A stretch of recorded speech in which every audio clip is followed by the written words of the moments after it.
क्या होता अगर दोमा अपर मून 2 एपिसोड 1 में यानी डीमन स्लेयर के शुरू में आ जाए। ऑफ कोर्स इस बार मुजान नहीं आने वाला, और वैसे भी ये बता दूं कि मुजान कामादो की तरफ भूल के आया था। मुजान को इनके बैकग्राउंड का नहीं पता था कि ये यूरिची से रिलेट करते हैं, और सबको डीमन बनाकर चला गया था ताकि अगर कोई सरवाइव कर जाए तो वो आगे मुझे फायदा दे सके। सेम ऐसे ही दोमा का भी यही सीन होगा, बट वो इनको अपने बेनिफिट के लिए छोड़ेगा नहीं। या कह लो दोमा को इनसे कुछ रिटर्न में नहीं चाहिए, और साथ ही तुम्हें ये भी पता है कि दोमा किसी भी वोमन को नहीं छोड़ता। इस लिहाज से नेज़ुको और नेज़ुको की माँ तो पक्का दोमा के हाथों से मरेंगे। बच गए इसके दो भाई। हाँ, तुम सही सोच रहे हो, ये दोनों डीमन बनने वाले हैं। फर्स्ट तोमा आएगा, तांजिरो नहीं होगा, और इनके घर की सारी वुमेन्स को मारेगा। देन इन दो भाइयों को वो डीमन बनने की ऑफर करेगा, और ये वो पक्का करेगा जैसे उसने दाकी और ग्योतारो को डीमन बनाया था। दाकी और ग्योतारो ने तो अपनी लाइफ से तंग आकर डीमन बनने की ऑफर को चूज किया था, लेकिन यहाँ पे ये दो भाई इस ऑफर को एक्सेप्ट करेंगे सिर्फ और सिर्फ दोमा के डर से। और अगर तुम सोच रहे हो कि शायद दोमा के खून से ये मर जाए क्योंकि ऑफ कोर्स मून 2 का ब्लड है,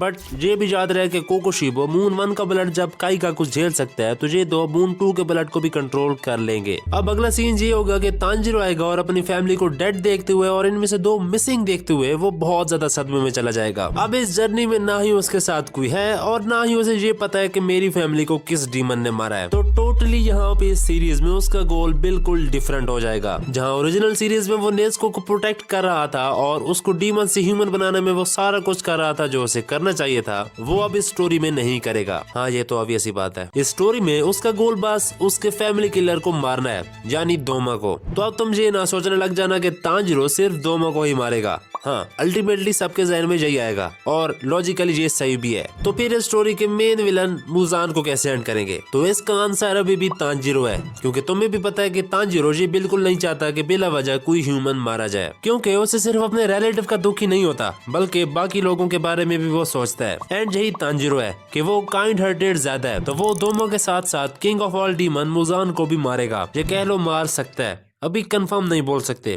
कि तांजिरो और हाशिरा इस स्टोरी में विन करते हैं या लूज, लेकिन ये बात कंफर्म है कि तांजिरो मुजान को टारगेट लाजमी करेगा, क्योंकि उससे बाकी सारी ह्यूमैनिटी को खतरा है। तो अब तांजिरो को दोमा को मारने के लिए ट्रेनिंग की जरूरत है। एंड इस स्टोरी में ये भी याद रहे कि तांजिरो के दो डीमन भाई भी फिर रहे हैं, एंड वो कहीं भी और किसी वक्त भी अपीयर हो सकते हैं। सीजन 1 में कह लो कि ये तांजिरो ओरोकोदाकी को ढूंढ लेता है या उसके पास भूल के चला जाता है, तो वो सेम एज ओरिजिनल अपनी ट्रेनिंग मुकम्मल करके, और वो भी पहले से बहुत ज्यादा हार्ड वर्क करके फाइनल सिलेक्शन को भी पार कर जाता है। अब मुझे पता है कि ओरिजिनल में तांजिरो के साथ नेज़ुको थी, जिसकी वजह से उसकी फैमिली के मरने का दुख खत्म हो जाता था, बट इस स्टोरी में उसके पास कोई नहीं है। लेकिन वो अभी भी इस होप पे आगे बढ़ता है कि शायद किसी तरीके से अपने डीमन भाइयों को वो ह्यूमन में चेंज कर पाए, और इसी थॉट से वो तमायो से भी मिलता है। हाँ, मुजान से टकराने के बाद। हाँ, यहाँ पे तुम कह सकते हो कि तांजिरो मुजान से कैसे टकराया, क्योंकि इस स्टोरी में वो सिर्फ किसी डीमन की स्मेल को फॉलो करके आता है, ना कि उसके फैमिली किलर की स्मेल को, जो कि उसने ओरिजिनल में किया था। Now let's move a little bit forward, क्योंकि इसमें कुछ स्टोरी वैसी होगी जैसे कि तुम ओरिजिनल में देख आए हो। तांजिरो जिन्सू और इनोसुके से मिलेगा, एंड देन माउंटेन नाटाकुमा और फिर हाशिरा मीटिंग, जहाँ पे वो ये बताता है कि उसके दो भाई डीमन बन चुके हैं, वो भी किसी बहुत ज्यादा पावरफुल डीमन की वजह से,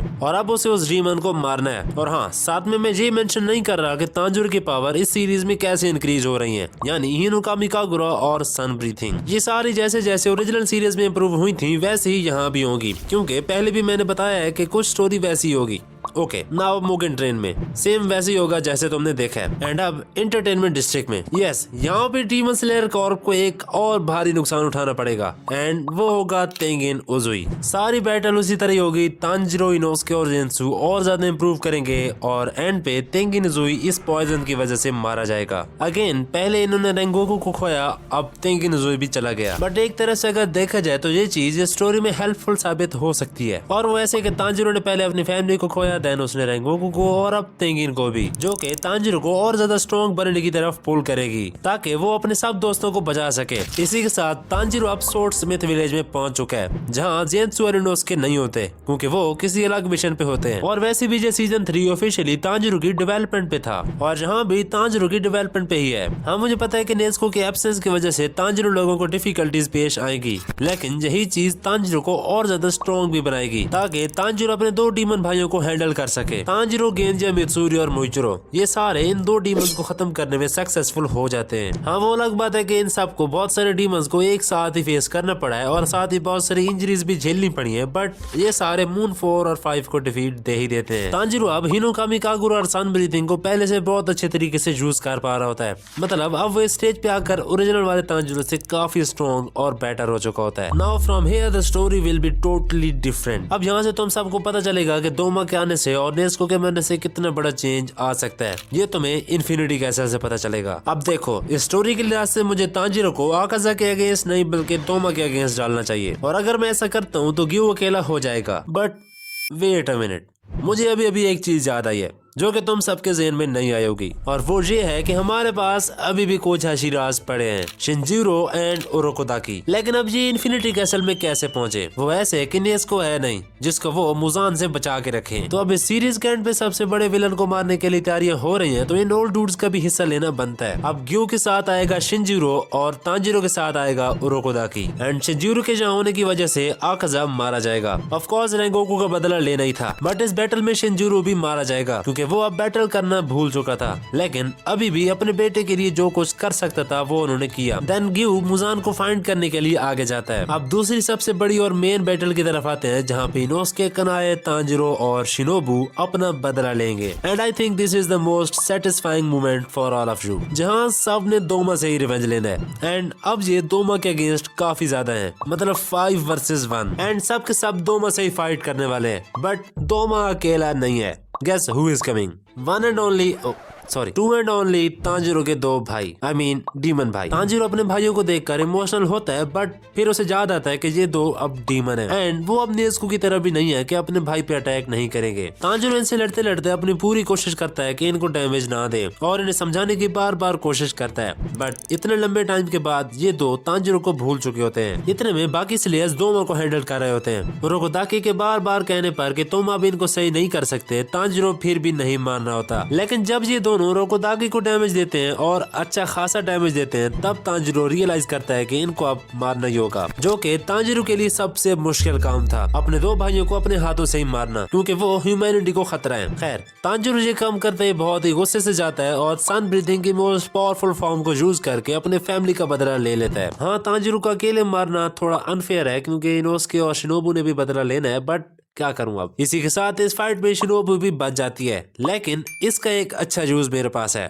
मुजान आंटी कभी सूजी ड्रग से पहले वीक होता जा रहा होता है, और अब शिनोबू के पॉइजन से ये और वीक हो जाएगा। और हाँ, बाकी सब फाइट्स मैंने नहीं बताई क्योंकि वो वैसे ही होंगी जैसे मांगा में है। मुजान से लड़ते हुए तांजिरो इमोशनली इतना कनेक्ट नहीं होगा, बट फिर भी वो उसे मारेगा जरूर। अब मुजान से लड़ेंगे तुझे सारे ही, बट इसके एंड रिजल्ट्स क्या निकलते हैं वो मैं तुम्हारे सामने रखता हूँ। मुजान अब पहले से बहुत ज्यादा वीक है, एंड उसके आगे बहुत सारे डीमन स्लेयर्स भी खड़े हैं। पहला रिजल्ट ये निकल सकता है कि तांजिरो और हाशिराज जीत सकते हैं, और इसकी वजह मैंने तुम्हें बता रखी है। दूसरा, अगर मुजान इतनी जल्दी नहीं मरता और अपने आप को तांजिरो के अंदर ट्रांसफर कर देता है, तब डीमन किंग तांजिरो जिंदा हो जाएगा, एंड अब उसे रोकने वाला कोई नहीं होगा क्योंकि नेस्को है नहीं। और ऐसे डीमन किंग तांजिरो से ये स्टोरी एंड हो जाती है। लेकिन मैंने तुम्हें बताया भी है कि हाशिराज जीत भी सकते हैं, और मेरे ख्याल में वो जीतेंगे।